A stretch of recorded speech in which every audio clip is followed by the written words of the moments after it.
Hello friends, welcome back our channel. आप सभी का आपके अपने चैनल पर स्वागत है और आज हम बात करने वाले हैं यूजीसी नेट के बारे में। मैंने कहा था कि डिटेल में चीज़ें डिस्कस करेंगे, कैसे आपको फॉर्म भरना है, क्या क्या चीज़ें रहने वाली हैं, सिलेबस क्या रहेगा। कई बच्चे पूछ रहे थे कि मैम क्या सिलेबस में भी चेंजेस हुए हैं, तो सारी चीज़ों को डिस्कस करेंगे क्योंकि आपकी बार जो है एक नई चीज़ यहाँ पर ऐड कर दी गई है। जब आप फॉर्म भरोगे तो आपको एक नया जो है देखने को मिलेगा, क्योंकि अभी तक जब आप फॉर्म फिल कर रहे थे तो आपसे पूछा जाता था कि आप असिस्टेंट प्रोफेसर के लिए अप्लाई कर रहे हो या बोथ के लिए कर रहे हो, असिस्टेंट प्रोफेसर एंड जेआरएफ, ठीक है।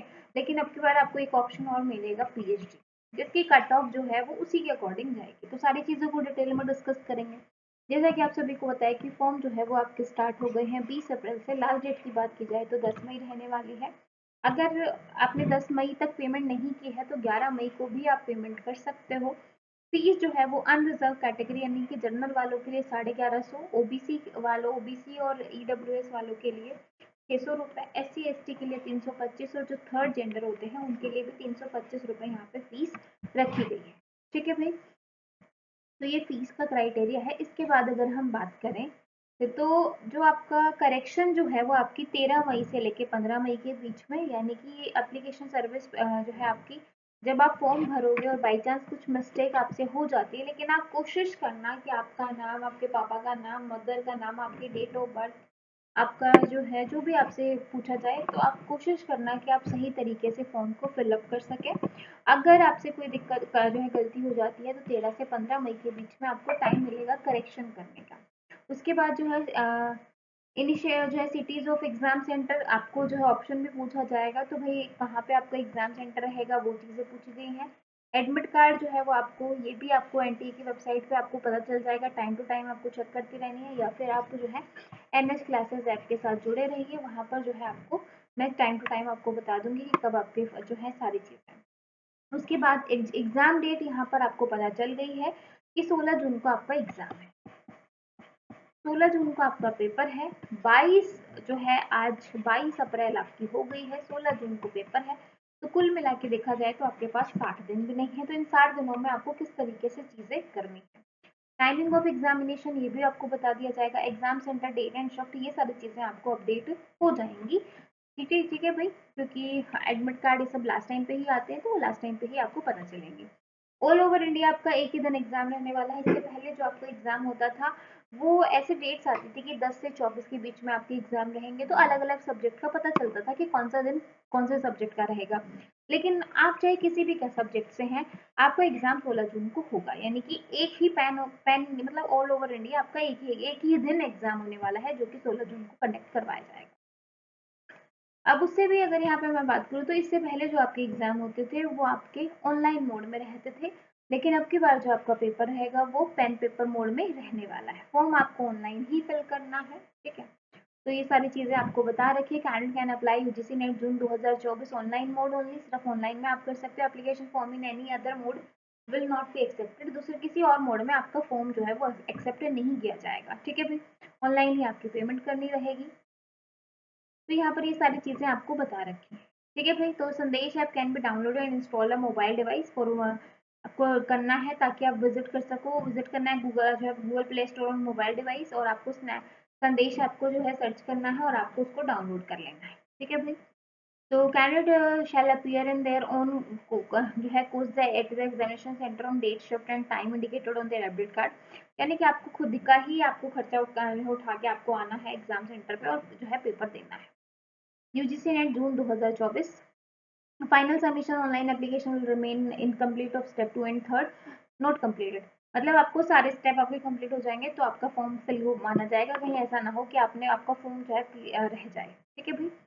ये सारी चीज़ें बता रखी है। बाकी जो है आपको admit card, self declaration downloaded from the NT website, ठीक है भाई। आपको बताया गया है कि जब आप एग्जामिनेशन वेन्यू पे जाओगे तो आपको क्या क्या लेके जाना है, तो ये आपका बात का काम है, ठीक है भाई। अभी आपको फॉर्म भरना है, एग्जाम डेट आपको पता चल गई है। लास्ट टाइम पे आपको पेन, बॉल पॉइंट लेके जाना है, एडिशनल फोटो लेके जानी है, हैंड सैनिटाइजर आपको लेके जाना है, ऑप्शनल रहेगा, water bottle, transparent ID proof, ये सारी चीज़ें, ठीक है भाई। तो ये आपका पूरा एनटीए के बारे में बताया गया है यहाँ पे। और ये जो है ministry of education, government of India has established the national है testing agency independent women, self sustain जो है ये सारा आपको बता रखा है कि 1860 में।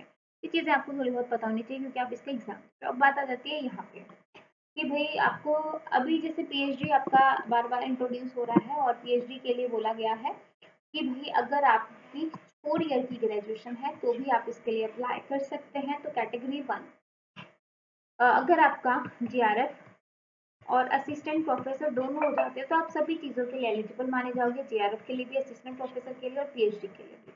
अगर आपका जो है सिर्फ और सिर्फ असिस्टेंट प्रोफेसर के लिए होता है, आपने अभी तक देखा होगा पीएचडी का ऑप्शन नहीं था, लेकिन अब पीएचडी का भी ऑप्शन आ गया है, तो आपको जीआरएफ नहीं मिलेगा, लेकिन असिस्टेंट प्रोफेसर और पीएचडी के लिए आप एलिजिबल हो जाएंगे। कैटेगरी 3 यानी कि आप यहाँ पर देख सकते हैं कि ये जो है सारा परसेंटेज का खेल है। सबसे ज्यादा नंबर आएंगे जीआरएफ, जीआरएफ मिलते ही सारी कंडीशन, सारी ये चीजें हो जाएंगे assistant professor, PhD. Category 2 assistant professor यानी कि जीआरएफ से कम जो नंबर रहेंगे, अभी तक जो असिस्टेंट प्रोफेसर जीआरएफ की कट ऑफ जाती है उसमें जीआरएफ नहीं मिलेगा, असिस्टेंट प्रोफेसर पीएचडी के लिए आप एलिजिबल हो जाएंगे। और कैटेगरी 3 में ना आपका जो है नेट का एग्जाम क्लियर हुआ, ना ही जीआरएफ क्लियर हुआ, तो उस केस में ना जीआरएफ ना ही असिस्टेंट प्रोफेसर, आप जो है पीएचडी एडमिशन में हो जाएंगे। यानी कि सबसे ज्यादा कम कट ऑफ जो है वो इसके अकॉर्डिंग जाएगी कि भाई आपको और जो है यूनिवर्सिटी वगैरह में पीएचडी के लिए अप्लाई करना है। तो JRF correct candidate are admitted to the PhD programme. जो जीआरएफ हैं वो पीएचडी प्रोग्राम में जो है कर सकते हैं based on interview as per UGC. और UGC NET under category 2 and 3, category 2 और 3 में आ रहे हैं वो पीएचडी एडमिशन और जो है उसके लिए कर सकते हैं। तो ये सारी चीज़ें यहाँ पे मेंशन है, ठीक है भाई। और इसके साथ ही अगर आपका जो है नेट क्वालिफाई होता है और आपको पीएचडी में एनरोल करने के लिए सिर्फ और सिर्फ 1 ईयर की वैलिडिटी मिलेगी। ये चीज़ आपको याद रखनी है। For admission to PhD the mark obtain in NET candidate in category 2 and 3 will valid for only 1 year. तो 1 ईयर के लिए ही वैलिड रहेगा, ऐसा नहीं है कि आप अपना टाइम निकाल लें। अगर आपको पीएचडी करनी है सीरियसली या फिर असिस्टेंट प्रोफेसर या जीआरएफ क्वालिफाई करना है तो फिर जो है आप कर सकते हो, ठीक है भाई। तो ये सारी चीज़ें रहेंगी। ये आपका जो है mode of examination OMR based यानी कि ऑफलाइन मोड में पेपर रहेगा। ये आपको बहुत अच्छे, अभी तक आपका पेपर ऑनलाइन मोड में रहता था, 2018 से आपका पेपर दो ऑनलाइन मोड में होने लगा था। आफ्टर 6 ईयर इन्होंने फिर से जो है चीज जो है कुछ चीज़ों में चेंज किया है। जैसे एक ही एग्जाम आपका होगा, उसके साथ ही आपका ऑफलाइन मोड में रहेगा। 3 घंटे का पेपर होगा बिना किसी ब्रेक के, आपको बीच में कोई ब्रेक नहीं मिलेगा। 180 मिनट का पेपर रहेगा। सारे के सारे क्वेश्चन जो है वो कंपलसरी रहने वाले हैं।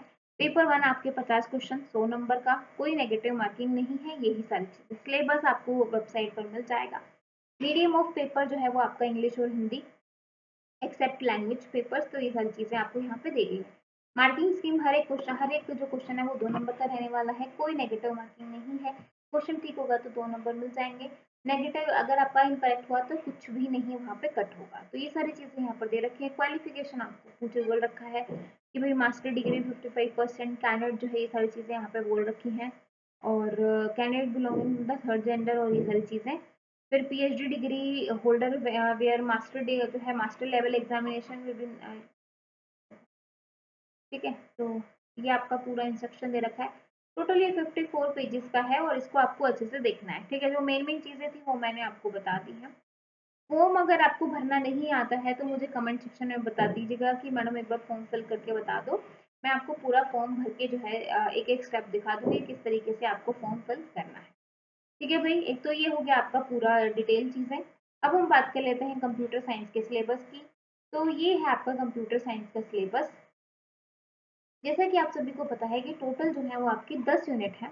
अब दो 10 यूनिट में सबसे पहले discrete structure and optimisation, computer system architecture, फिर है आपका प्रोग्रामिंग लैंग्वेज कंप्यूटर ग्राफिक्स, फिर है आपका डेटाबेस मैनेजमेंट सिस्टम, फिर आपका सिस्टम सॉफ्टवेयर ऑपरेटिंग सिस्टम, फिर है आपका सॉफ्टवेयर इंजीनियरिंग, फिर है आपका डेटा स्ट्रक्चर एल्गोरिथम, फिर है आपका थ्योरी ऑफ कंप्यूटेशन और कंपाइलर, फिर है आपका data communication computer network and last है आपका आर्टिफिशियल इंटेलिजेंस। तो ये पूरा आपका 10 यूनिट का सिलेबस है जो कि आपको करना है। अगर आप चाहते हैं कि इस पूरी 10 यूनिट को मैं एनालिसिस करके और इन शॉर्ट में आपको पढ़ाऊँ तो आप मुझे कमेंट सेक्शन में बता सकते हो, ठीक है। तो बिल्कुल अपन चीज़ें करेंगे और किसी को भी कोई भी डाउट है तो पूछ सकता है। बाकी एनएस क्लासेस ऐप पे आपको जो है यूजीसी नेट का फुल कोर्स मिल जाएगा, ठीक है। और आपको रिवीजन कोर्स भी मिल जाएगा। तो अगर आप रिवीजन कोर्स के लिए इंटरेस्टेड हैं तो रिवीजन कोर्स ले सकते हैं, फुल कोर्स के लिए इंटरेस्टेड है तो आप फुल कोर्स भी ले सकते हैं। ठीक है, तो अगर आपको फिर भी कोई डाउट है तो 6263121113 पे कॉल करके आप मुझसे पूछ सकते हैं। वीडियो अच्छी लगी तो लाइक जरूर कीजिएगा, आपके लिए यूजफुल है तो अपने फ्रेंड्स के साथ जरूर शेयर कीजिए। फिर मिलेंगे नेक्स्ट वीडियो में, तब तक के लिए bye bye, take care, thank you.